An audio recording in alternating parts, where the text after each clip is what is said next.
darlings, welcome to my channel. It's a girl Lerato, and if you're seeing this face for the first time or you're hearing my voice for the first time, please make sure that you subscribe on my YouTube channel. And if you're from YouTube, just head over to the Sister to Sister Talk podcast and follow me right there, because I really want to come into your home, into your workplace, and have a chat with you where we talk about faith, life, and business. So today I have a wonderful topic that I want us to talk about. Basically, I'll be sharing some tips with you, and I want to talk about how you can balance work life and your general life as a new entrepreneur. So these are the tips for the busy entrepreneur. Most of us at this stage, we are mothers, we have 9-to-5 jobs to focus on, we have many responsibilities, and we also have this desire in us to fulfill what we are called here for. And so I know that the main problem that we face, that I also face in my everyday life, is having to balance all this and feel that you are being productive in all the spheres of your life. One thing I want to share is that I've noticed something actually while preparing for this video, that whenever I start something new in my life, like when I transition to relocating and growing my business and like taking a different direction in my life, that's when I discover I'm going to be a mom again. And here I am again in front of you, about to be a mom of 2 children. So that means more responsibilities added to me. So I really had to sit down too and reflect on how will I be able to balance all this. But you know what, sis? This can work. We don't have to sacrifice any aspect of what we believe we are here to do. So let's talk about how we can balance all this all together and still be successful in our lives. So tip number 1, you need to set boundaries. One advice that I got, which was the best advice ever, was in my first year of work, when one of my colleagues told me, Lerato, if you're not going to calm yourself down and choose when you do work and when you do your life, then you're going to collapse in this industry. I was this newly graduate entering the workspace for the first time, and I wanted everything to be perfect. I was really struggling with having to finish my work at work. And being a perfectionist, you want to make sure that whatever task you have, by the time you knock off from work, it's done. And if it's not done, you take it back home and try to finish work at home. And she told me, I used to be like you.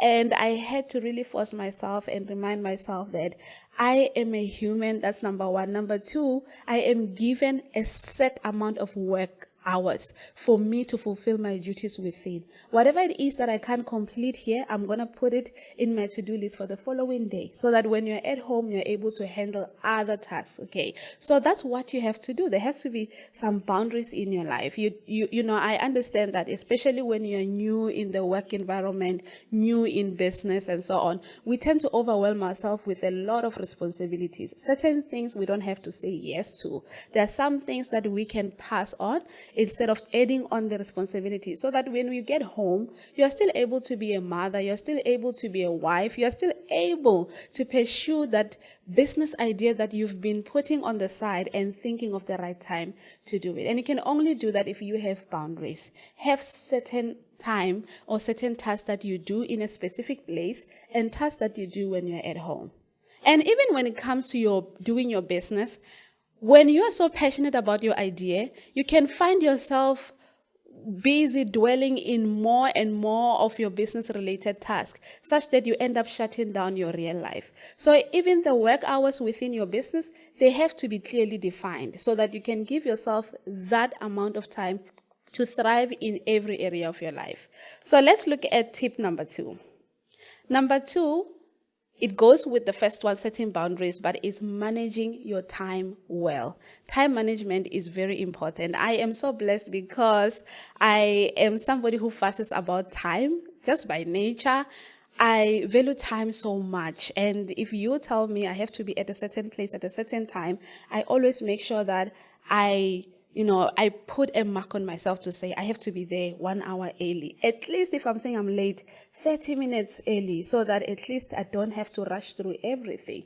And so you need to be able to manage your time well. It doesn't mean that things won't overlap into, some of the time you've said. Yes, that would happen. But if you have a clear idea of how long you do your work, 9 to 5 or 8 to 4, and then when you get home, what do you do when you arrive home? Maybe it's just simply spending time with your children. Maybe it's just simply preparing dinner or whatever it is that you have to do while you're at home. What do you do then after dinner time? That could be a time for you to dwell into your business, look into your ideas, think about what new things to bring in and so on. Or sometimes waking up early in the morning, being a person who is an early bird, waking up at 5, can be so helpful because it helps you to have a time at least to look into something that you're working on before you go on with the business of life. So time management is too key when it comes to being a busy entrepreneur who has to balance between their work and their life in general. Number 3, you need to prioritize self-care in your entrepreneurial journey. I have a self-care journal that I published recently, and I can't wait to show it to you guys. But it's very important to make sure that you prioritize self-care. Self-care for an entrepreneur is very important. It can be you going out and spoiling yourself, but it doesn't always have to be you spending so much money, paying expensive beauticians and so on in order to get self-care. Self-care can be that quiet time in the morning, can be that time where you get to withdraw from everything and have a moment by yourself, okay? Where you just focus on your mental health, where you just spend time journaling, you spend time in the Word, you spend time just reflecting on you and nourishing yourself. It can be you going out there as well with friends. That's also self-care, where you get to forget about all the busyness of life, but you're going out now to just focus on things that fill you up and energizes you, okay? So self-care is very important. And as I said, when it comes to going out there, that's one of the things I like doing. I find that when I go out for beauty, to do my nails, to do my hair and so on, I feel so confident afterwards. But it doesn't have to always be expensive. We have a lot of business owners that are emerging, small businesses that we can support. We have people that specialize in massages in our communities, people that do nail care, people that can come to your home for a lower amount of money to spend. So make sure that you look into ways in which you can prioritize self-care and balance that with your finances. Then tip number 4 is to delegate tasks to avoid feeling burnt out. Feeling burnt out is the main thing when it comes to business. I had a season in 2023 after 2022 because it was so busy for me. As soon as I relaunched my business, I had a lot of customers because we were going through to Christmas and people were buying lots of gifts and so on. And so being this person who was handling most of the tasks in my business, I felt so burnt out. And I really had to spend about 2 months or so without opening my business because I felt so tired. I couldn't even think of new ideas. I couldn't even, I didn't have the motivation to keep going.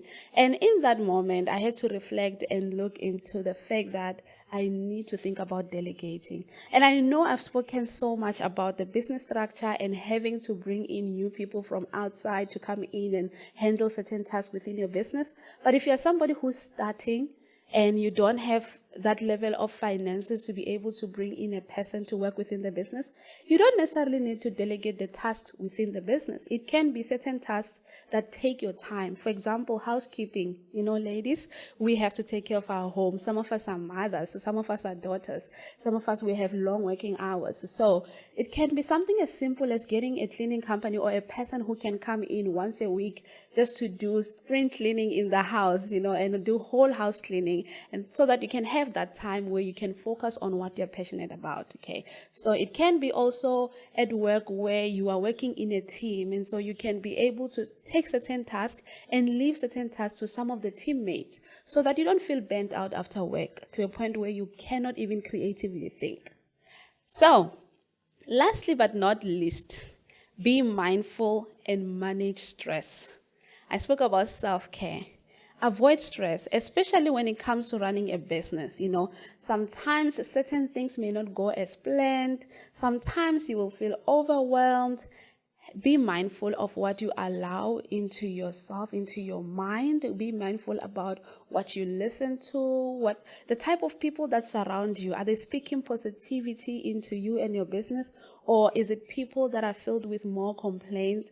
I find that if I am in an environment where people are complaining, even if I can be at work and my work is so good, if I am hanging out with people that are always complaining every time about this and that, all of a sudden I start feeling overwhelmed and stressed. I start feeling like I'm also going through all those things, and it starts changing my perspective and as well as stealing my joy from me. So being mindful about who you surround yourself with and what you listen to, what you allow in, and do not overwhelm yourself. Take things one step at a time. Whatever that didn't go well is not a train smash. It can be fixed. And those are my tips for today. You have heard from me. I would like to hear from you. If you're somebody who is balancing between work life and life in general, or whatever stressful situation you have in your life, share below how you manage all these things.